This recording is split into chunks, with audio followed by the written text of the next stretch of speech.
ओम नमः शिवाय. मित्रांनो थांबा, जर तुम्ही हा व्हिडिओ चालू केला असेल तर समजून जा की आज साक्षात महादेवांचा संदेश तुमच्यापर्यंत पोहोचणार आहे. मला एक गोष्ट सांगा, तुम्ही दरवर्षी श्रावण महिन्यात सोमवारी शिव मंदिरात जाता, तांब्याभर पाणी वाहता, महादेवांची पूजा करता, पण तरीही तुमच्या आयुष्यातील दुःखाचे डोंगर का कमी होत नाही? घरामध्ये सतत पैशांची चणचण का भासते?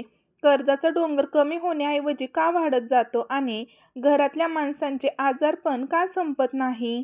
मित्रांनो, तुम्ही विचार केलाय का कधी की इतकी सेवा करूनही महादेव प्रसन्न का होत नाहीयेत? कारण तुम्ही नकळत अशी एक भयंकर चूक करत आहात जी तुमच्या सर्व पूजेची फळ नष्ट करते. मित्रांनो, शास्त्र सांगते की श्रावणाचा दुसरा सोमवार हा सामान्य दिवस नाही. हा तो दिवस आहे जेव्हा ब्रह्मांडात महादेवांचे अत्यंत शक्तिशाली रूप, दारिद्र्य दहन रूप अत्यंत सक्रिय असते. या दिवशी महादेवाला अर्पण केलेली एक मूठ गोष्ट तुमची 7 जन्मांची गरिबी मुळापासून उखडून फेकू शकते. पण जर ती गोष्ट चुकली किंवा ती वाहण्याची पद्धत चुकली तर याचे भयानक परिणामही भोगावे लागू शकतात. मित्रांनो, आजच्या या प्रदीर्घ व्हिडिओमध्ये मी तुम्हाला अशा 4 अतिगुप्त गोष्टी सांगणार आहे ज्या आजपर्यंत कोणत्याही ज्योतिषाने किंवा पंडितांनी उघडपणे सांगितलेल्या नाहीत. पहिला आहे श्रावण दुसऱ्या सोमवारी महादेवाला अर्पण केल्या जाणाऱ्या एक मूठ त्या धान्यामागे कथा काय आहे? मित्रांनो, दुसरा आहे तीळ वाहताना 99% लोक कोणती भयंकर चूक करतात? आणि तिसरा आहे तुमच्या घरातील दारिद्र्य, कर्ज आणि आजारपण पळवून लावणारा तीळ अक्षदा महाप्रयोग. मित्रांनो, चौथा आहे आणि व्हिडिओच्या शेवटी महिलांसाठी असा एक अखंड सौभाग्य मंत्र जो तुमच्या पतीच्या आणि कुटुंबाचे संरक्षण करेल. व्हिडिओचा एकही सेकंद पुढे ढकलण्याची चूक करू नका, कारण व्हिडिओच्या 5व्या मिनिटाला आणि 12व्या मिनिटाला मी असे 2 गुप्त मंत्र सांगणार आहे ज्याचा उच्चार करताच घरातील सर्व नकारात्मक ऊर्जा जळून भस्म होते. मित्रांनो, श्रावणातील दुसऱ्या सोमवारची गूढ पौराणिक कथा. मित्रांनो, हा दुसरा सोमवार इतका महत्त्वाचा का आहे हे समजून घेण्यासाठी आपल्याला हजारो वर्ष मागे समुद्र मंथनाच्या काळात जावे लागेल, जेव्हा देव आणि दानवांची क्षीरसागराचे मंथन केले, जेव्हा त्यातून 14 रत्ने बाहेर आली. पण मित्रांनो, त्या रत्नासोबतच एक अत्यंत भयंकर वस्तू बाहेर आली. तिचे नाव होते हलाहल विष. हे विष इतके भयानक होते की त्याच्या ज्वालांनी 3ही लोक जळू लागले. देव, दानव, ऋषी मुनी सगळे भयभीत झाले. ब्रह्मा आणि विष्णू देवांनीही या विषाला स्पर्श करण्यास असमर्थता दर्शवली. तेव्हा सर्व देव महादेवांच्या शरण गेले. महादेवाने विश्वाच्या रक्षणासाठी ते भयंकर विष प्राशन केले, पण ते विष पोटात गेले तर संपूर्ण ब्रह्मांड नष्ट होईल, म्हणून महादेवाने ते विष आपल्या कंठातच रोखून धरले. त्यामुळे मित्रांनो, महादेवांचा कंठ निळा पडला आणि त्यांना नीलकंठ म्हटले गेले. पण खरी अडचण पुढे सुरू झाली. त्या विषाचा दाह इतका भीषण होता की साक्षात महादेवांच्या शरीराचा दाह होऊ लागला. महादेवांचे अंग अंगाने पेटू लागले. हे प्रचंड वेदनेत होते. त्यांचे शरीर शांत करण्यासाठी आणि शरीरातील ती भयानक उष्णता शोषून घेण्यासाठी देवांनी महादेवाला शीतलता देणाऱ्या वस्तू अर्पण करण्यास सुरुवात केली. आणि मित्रांनो, तो दिवस होता श्रावणाचा दुसरा सोमवार. मित्रांनो, त्या दुसऱ्या सोमवारी ऋषी मुनींनी महादेवाला उष्णता आणि विषारी प्रभाव शांत करण्यासाठी तीळ अर्पण केले. तीळ हे असे एकमेव धान्य आहे जे शरीरातील आणि वातावरणातील संपूर्ण नकारात्मकता, विषारी ऊर्जा आणि दुःखाचा ताप स्वतःमध्ये शोषून घेते. म्हणूनच शास्त्रात लिहिलेले आहे की जेव्हा श्रावणाच्या दुसऱ्या सोमवारी महादेवाला तीळ अर्पण करतात तेव्हा महादेव तुमच्या आयुष्यातील दारिद्र्याचे विष स्वतः पिऊन टाकतात. पण थांबा, तुम्ही म्हणाल आम्ही तर दरवर्षी तीळ वाहतो, मग गरिबी का दूर झाली नाही? कारण मित्रांनो, तुम्ही तीळ वाहताना तो एक गुप्त विधी पाळतच नाही. हो, तुम्ही बरोबर ऐकला आहात. गरिबीचा काळजोग पसरवणारा दारिद्र्यनाशक तीळ अक्षदा प्रयोग. मित्रांनो, समजून घ्या आता. अतिशय लक्ष देऊन ऐका. मी तुम्हाला जो उपाय सांगणार आहे तो शिवपुराण आणि लिंग पुराणमध्ये वर्णित आहे. हा उपाय तुम्हाला केवळ आणि केवळ श्रावण दुसऱ्या सोमवारीच करायचा आहे. या उपायासाठी लागणारे साहित्य टिपून घ्या. मित्रांनो, पहिला आहे तांब्याच्या तांब्यात यात शुद्ध पाणी, थोडेसे गंगाजल आणि थोडेसे कच्चे दूध टाका. पहिला आहे शिवमूठ पांढरे तीळ किंवा काळे तीळ.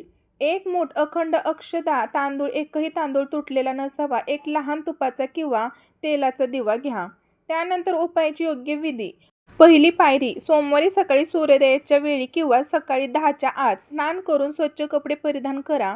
मंदिरात जाताना तुमचे मुख नेहमीच उत्तरेकडे असले पाहिजे, कारण उत्तर दिशा ही महादेवांची आणि कुबेराची दिशा मानली जाते. दुसरी पायरी, प्रथम शिवलिंगावर तांब्यातील जल अर्पण करा. जल अर्पण करताना अतिशय संत गतीने धारा धरा आणि मनात ओम नमः शिवाय, ओम नमः शिवाय, ओम नमः शिवायचा उच्चार करत राहा. तिसरी पायरी, सर्वात महत्त्वाची गुप्त कृती. आता तुमच्या उजव्या हातात तीळ घ्या, पण ते तीळ थेट फेकण्याऐवजी ते तीळ तुमच्या छातीजवळ, हृदयाजवळ धरा. डोळे बंद करा आणि तुमच्या मनातील जी सर्वात मोठी समस्या आहे, मग ते कर्ज असो, घराची गरिबी असो, नोकरी न मिळणे असो किंवा आजारपण असो, ती समस्या महादेवांना सांगून टाका. हे महादेवा, माझ्या आयुष्यातील हे दारिद्र्य मी आज तुमच्या चरणी अर्पण करत आहे. त्यानंतर हे तीळ अंगठा सोडून त्वरित 4 बोटांच्या साहाय्याने शिवलिंगावर अर्पण करा आणि अर्पण करताना हा मंत्र म्हणा: शिवा शिवा महादेवा, माझी शिवमोठ ईश्वरा देवा, दारिद्र्य दुःख दहन करायला स्वीकार करा महादेवा.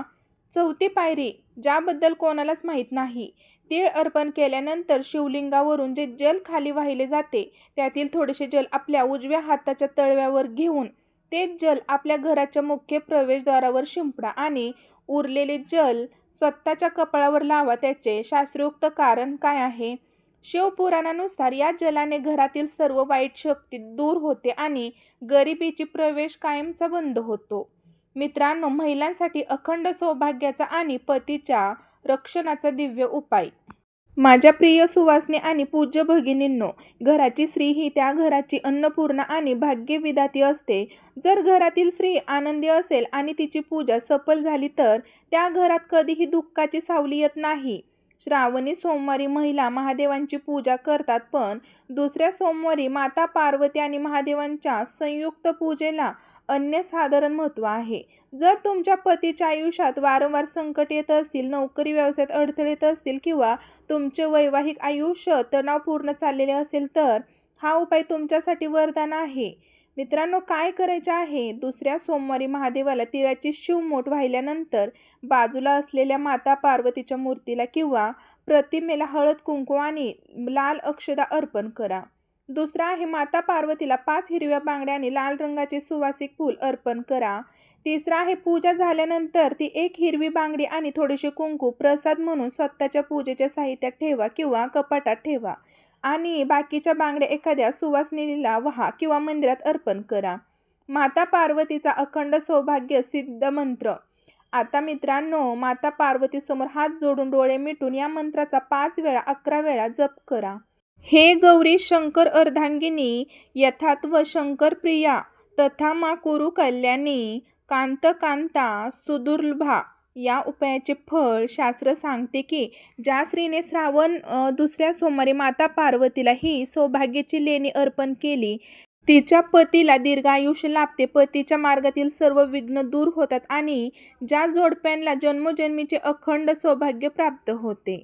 मित्रांनो, या 3 चुका केल्यास पूजा निष्फळ ठरेल. मित्रांनो, आपण सर्व विधी आणि उपाय पाहिले, पण जर तुम्ही पूजेच्या दरम्यान या 3 चुका केल्या तर तुम्हाला या उपायाचा 1% लाभ मिळणार नाही. म्हणून या चुका वेळेच ओळखा. पहिली चूक, सोमवारी कोणालाही दुखवणे. सोमवारी कोणाच्या घरी आलेला भिक्षुकाला, प्राण्याला किंवा कोणत्याही व्यक्तीला रिकाम्या हाताने किंवा शिवीगाळ करून घालवू नका. सोमवारी महादेवांचे गण कोणत्याही रूपात परीक्षा घेण्यासाठी येऊ शकतात. दुसरी चूक, तांबूल किंवा काळे तीळ वापरणे. जर पांढरे तीळ उपलब्ध असतील तर शिवमोठासाठी नेहमी पांढरे तीळ वापरावेत. अत्यंत आपत्कालीन स्थितीतच काळे तीळ वापरावेत. तसेच तीळ कधीही शिळे किंवा किडलेले नसावे. तिसरी चूक, अविश्वासाने पूजा करणे. बघूया करून काय होतं, या भावनेने केलेला उपाय कधीही फळ देत नाही. माझा महादेव माझी अडचण नक्कीच दूर करेल, हा गूढ आणि अढळ विश्वास मनात ठेवा. मित्रांनो, श्रावण महिना हा भक्तीचा, श्रद्धेचा आणि महादेवांना आत्मसमर्पण करण्याचा महिना आहे.